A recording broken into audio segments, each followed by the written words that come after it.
Yellow. How's it going?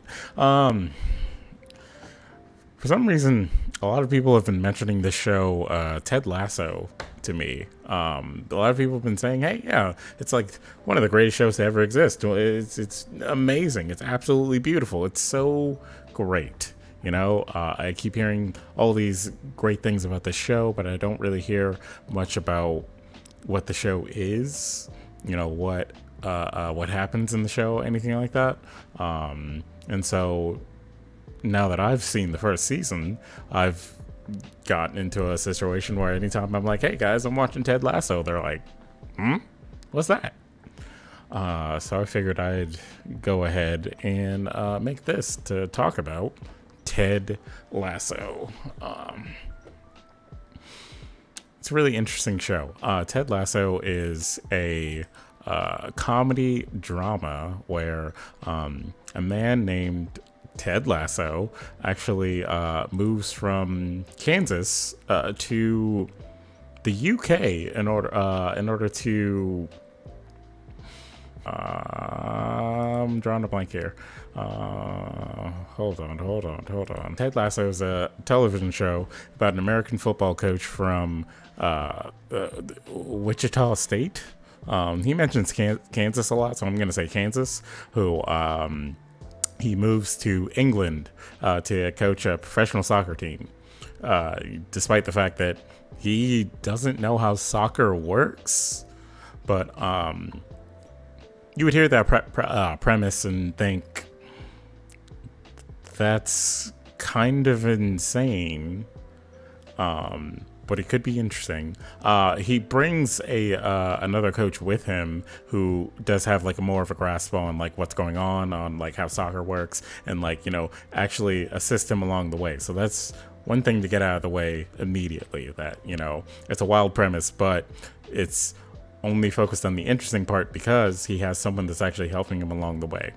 Now, Ted Lasso is a very, very positive man who has like a southern twang to his voice, and he has all these like nice idioms and colloquialisms that he spouts out throughout the day, and he seems like the type of dude that just has a lot of faith in people, which is very interesting. Main conflict of the show is that the person who hired him actually doesn't want him to do well. So like, there's an actual method to the madness. The reason why, someone would even go out of their way to hire a man who clearly doesn't know anything about soccer to coach a soccer team is that they wanted to sabotage the team as a whole. And so it's very interesting to see it play out. One thing I really love about this television show is that this came out in late 2020, around the time everyone was just done with everything going on. You had the lockdowns, you had you lived it. But the show was just focused on its plot. It didn't mention anything about like any of this stuff going on in the world or current events or any of that stuff. Maybe a joke here and there about something somewhat related to current events, but for the most part, they don't mention any of that stuff. It's just about soccer and Ted Lasso and the people that he meets and how like great all of them are, how great all of it is, and it turns out to be a very beautiful show. It's very, very nice and calming, and everything that everyone says is true. Like it's one of the greatest shows to come out in quite a while. And it's not just because it's funny. It's not just because like the story is pretty like compelling. It's mainly because everything involved in the show, like the actors, the characters, the writing, all of that stuff, it's all done perfectly for what it wants to be. And it came at the best time, at a time when people just wanted to relax. People just wanted to get away from all the nonsense that's going on. And we ended up getting a really, really, really good product out of it. Like, season 1 is amazing. I'm not going to spoil anything. I'm going to try to talk around it as much as possible. But season one is an amazing product. I like. I don't really have a lot of negative things to say about it because of how well it is, how well put it is, and honestly, like every moment in the show happens exactly when it needs to. Like nothing overstays its welcome, and a lot of television shows have this thing that they do where they set up a concept, set up a situation, like, maybe, oh, this person doesn't know that the other person is pregnant. This person doesn't know that, the building is going to collapse in 2 days, like something along those lines for a payoff sometime later. A lot of American television shows lately will set up stuff like that, and they just kind of stretch it out to a point where more of the astute viewers or the astute audience members see that, and they're like, okay, by like the fourth or fifth episode later, they're like, oh yeah, okay, this guy is totally gonna like jump out of a building and save a baby. And then when it finally happens, they're like, yeah, I mean, I already knew that would happen, so like, this is kind of exciting, but it would have been better if they like surprised me. Ted Lasso doesn't have that problem. This show doesn't have that problem at all. This, like, literally, they set something up and it pays off at the exact time you need it to. The moment you're thinking, what about that thing that I saw in the last episode or the last two episodes? Boom. Like, you get the payoff, like, right as you're thinking of that. And it's done really well. Which leads me into the fact that all the characters are written like regular people. Like they all behave like regular people. I don't know if that's because of the people who are writing them or, if maybe there's some improv there, but they all function like normal people in ways that make sense, you have like, for example, the central conflict is that, this person, decides that they want to sabotage this football team for their own reasons, and they get to a point where they have to actually like they have to face that. They have to face the fact that they've like set this into motion, even though, they function like a regular human being and have regret about it. And the show does a very good job of showing that this character feels regretful about this event, about this thing, and that they're like, seeking some sort of redemption, and that they're not like, oh, please, you gotta understand I was like this. It was like, no, I did this and it's my fault and I'm sorry, whatever. And they approached it like, whatever, repercussions I'll receive, I understand.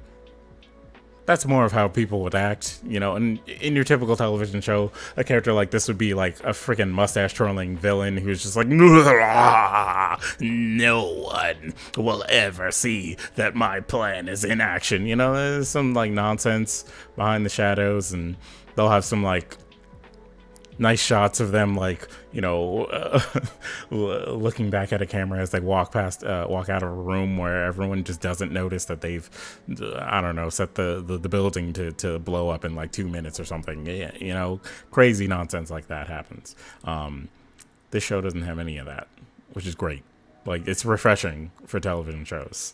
So I personally love the fact that everyone does everything in a reasonable way, even in situations where something is more somber or something upsetting happens to a character or with a character situation. They handle it with grace, or if they don't handle it with grace, they like the ensemble is so strong that they seek out the other characters in the show, and these other characters are like, hey, what are you doing? It's not some like coddling nonsense where it's like, oh man, I feel so sorry for you. Like, look, you're justified in feeling bad. There's none of that nonsense going on. It's literally just someone being like, yeah, you're justified in feeling like bad or whatever, but you're also not. So clean that shit up. Get over this. Like, we gotta wrap it up. And then, yeah, you're right. Boom, problem solved. There's no like lingering tension between characters for longer than a couple of episodes at best. Why? Because these are human beings, and like these situations that happen tend to not be like the most important thing ever or something like that. It's usually like a little spat, and it's like, hey, well, we get over stuff like that really quickly because we're adults. And I like that. Some of the things about Ted Lasso himself are very interesting because, immediately when you see a character who's like a very, very like positive human being, like all the time, you just think, what makes him tick? Like, what's going on here? What where's this going? How does he break? Whatever. And they show little bits and pieces of that right when they need to. And they show that he's also a human being. He's bright and chipper all the time because he doesn't want other people to suffer, and he truly loves human beings. And that's great.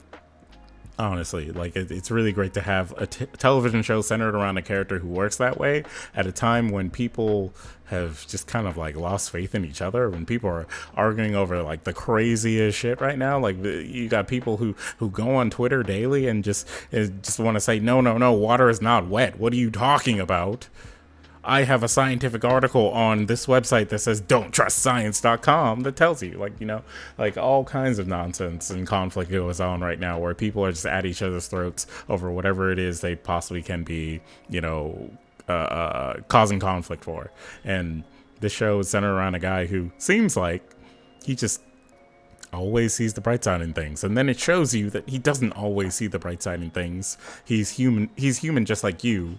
He just knows how to handle it in some cases, and when he needs other people are there for him, and he accepts it. Like, he doesn't do the annoying thing that you have a lot of characters written in television shows doing now, where they just tend to dramatize a lot of these situations where it's like, oh, I'm hurting right now, so I'm going to do something very, very self-destructive. And now that I'm doing the self-destructive thing, I'm going to have a drinking problem, I'm going to have a drug problem, I'm going to have all these things, and then I'm going to ruin my life completely. And when people try to help me, I'm going to beat them up or, whatever.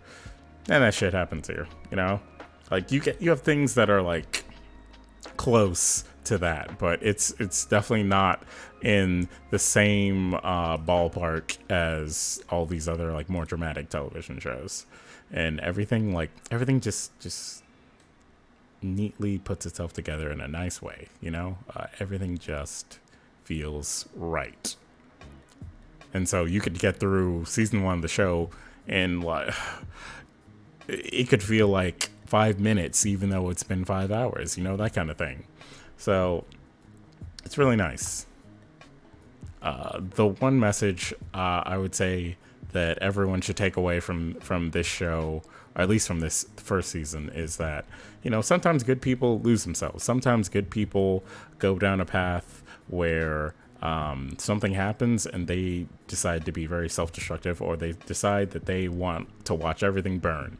But that doesn't mean that they're lost forever. There are ways where you can still reach that person and they can, become their, former self again, or they can become a better version of themselves, so that they, we all learn a lesson. They don't have to be some shitty person forever. So like, if you don't agree with someone over something, or if someone has like burned you in some kind of way, like, this show really points out that there are reasons behind these things, and that it's more it's more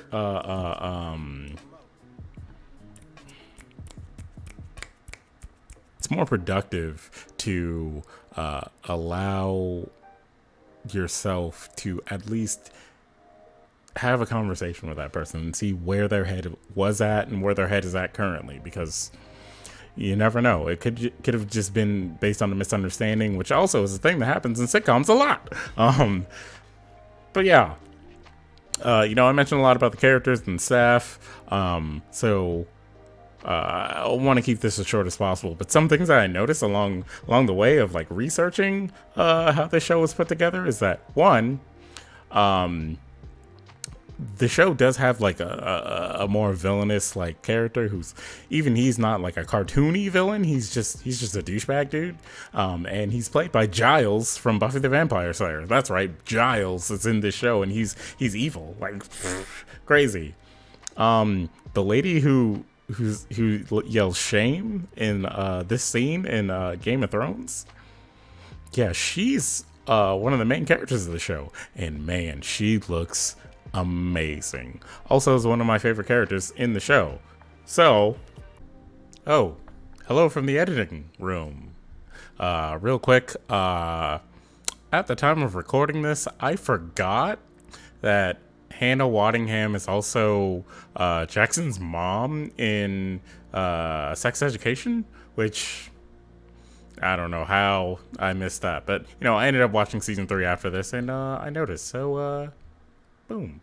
Anyways, speaking of favorite characters, some of the like most notable performances in the show are from Jason Sudeikis, who knocked it out of the park. I mean, like Ted Lasso is like such a great like charismatic character who like you want to see where his adventure goes every single time. He was played so well by Jason Sudeikis, and like he did such a good job like portraying how that character is not just some like naive, happy dude all the time. He's a smart man who, throughout like all of the tragedies and like bad things that have happened in his life, he's learned how to understand people better, and he's like giving that knowledge to other people in his own special way, which is cool. Juno Temple, who played Keely in the show, Keely Jones, she did such a great job with this character. I mean, this is a character who at first is introduced as like a sort of like bimbo character, but then immediately shows that she's like a very, very aware of her surroundings, and that like she like owns her sexuality. She owns like who she is as a person. She has no like big issues with that, and she knows how people may perceive her, and it doesn't faze her most of the time. She lives her life the way she wants to, and it's very interesting.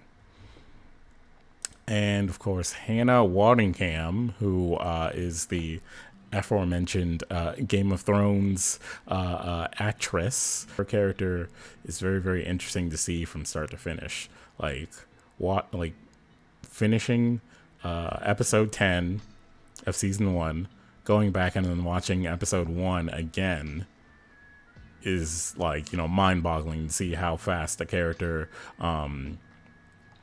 evolves in the narrative just by seeing who she is as an actual person, instead of like saying, oh, she changed or anything like that. She didn't really change. She just showed more of who she is, and like her understanding of the world around her, which is cool.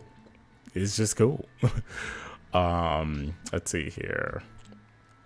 Jeff Ingold is one of the executive producers of the show. This guy worked a lot with Bill Lawrence, who I'll get to him soon. But like Jeff Ingold worked on shows like The Office, Scrubs, Community, and you could really see that influence in this show. With like the way it's filmed, the way it's structured, all of that, like the humor in the show, it's very similar to shows like Scrubs, Office, the Community, The Office, Community, like shows like that.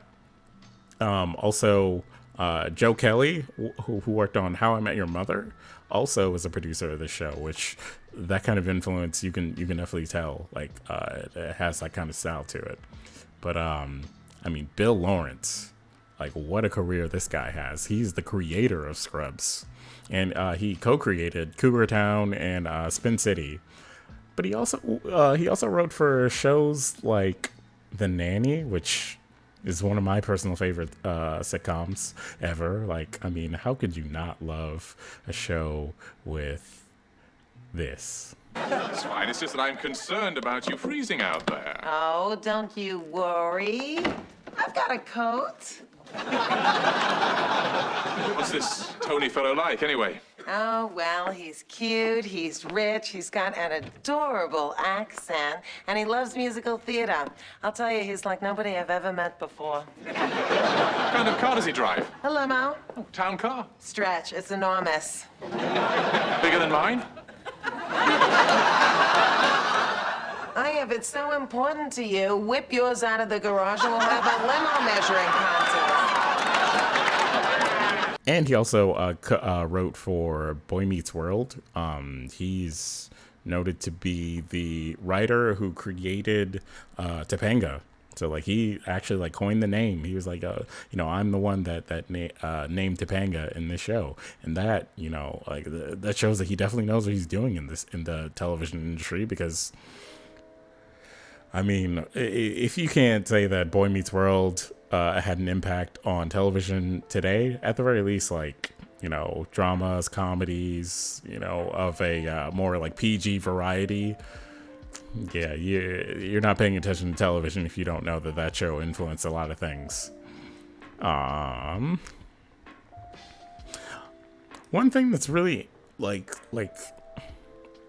shows in like the finished product is that a lot of the people who are writing for the show, a lot of the people who produced the show, a lot of people who directed episodes of the show, stuff like that, are also actors who are in the show. Like Jason Sudeikis is one of the creators, I want to say, or like founders of this show. He's also a producer. So is Brendan Hunt, I believe is his name. Brendan Hunt, who plays the coach character, who's like basically his like right-hand man in the show. Like those two guys are also involved in putting the show together and writing a lot of like stuff for episodes. So it's very interesting to see that those the people who are acting in the show had a hand in writing, at the very least, for their characters or for like very, very important episodes of the show. A good example of that would be also that Phoebe Walsh directed one of my favorite episodes of the show. Phoebe Walsh actually plays a side character in the show who she's like the romantic interest for Brendan Hunt's character in the show. So like it's just really great. She's the character who's in like I believe like maybe two and a half episodes, and she's played by this amazing writer who wrote one of the best episodes of the show. Honestly, one of the best episodes. And to cap it all off, I also want to say Zach Braff directed the second episode of the first season, and he's not like, he doesn't even make like a cameo in the first season at all. It's very interesting that such a well-known actor who's also involved in a lot of in a well-known show that was produced by a lot of the people who are behind this show, he had a hand in it in this, and he didn't even make an appearance. He just stayed behind the scenes, which is cool. It's interesting to see that stuff like that happens. But yeah. Another thing to note in relation to Zach Braff, he has a podcast with Donald Faison. It's called Fake Doctors, Real Friends with Zach and Donald. I believe it was Bill Lawrence showed up, and he actually said on the podcast that they do plan to make Ted Lasso a 3-season show, and they have like a resolution already in mind for that season for the show, because of the fact that Jason Sudeikis is gonna be hard to be like available for like, you know, future seasons of the show. So like, even, you know, this is literally just like something that they decided to put together as like a neat little thing that will have its 3 seasons and end, and I appreciate that a lot. You know, it's kind of like it's kind of like Fleabag. You know how Fleabag has its 2 seasons and it's over. Like, the show is done. Phoebe Waller-Bridges constantly says like there's not going to be another season of the show because it's done. You know, there's no need to add more to it. Everything is resolved the way that she wanted it to be, and that, you know, although she loves that people are like so invested and want like to see more of it, you know, you just take what you got from the show and, you know, you move on. It's interesting. You know, I kind of wish that another show that she did, Crashing, had that kind of ending to it. Unfortunately, I think that show was canceled. It only got 1 season. You know, 1 season shows. That's a whole ass other video. Yeah. Anyways, that's it for me. You know, if you're enjoying this, if you want more of this, if you want to hear like some spoilery talks about the show, you want to talk about the show with me, leave some comments, because I have all the things to say about everything that happened in the show, and I don't want to spoil it for people who haven't seen the show. I want this video to be for people who are just curious about what it's about, you know, like what's going on here, like why are people so hyped up about this show. So yeah, comment below, let me know what's up. I'll respond, and subscribe for more videos, because I'm gonna try and make more, especially if you comment and let me know that you want more. Don't forget to like the video so that I know that I'm doing something right here, and I hope you're all doing all right. I will see you later.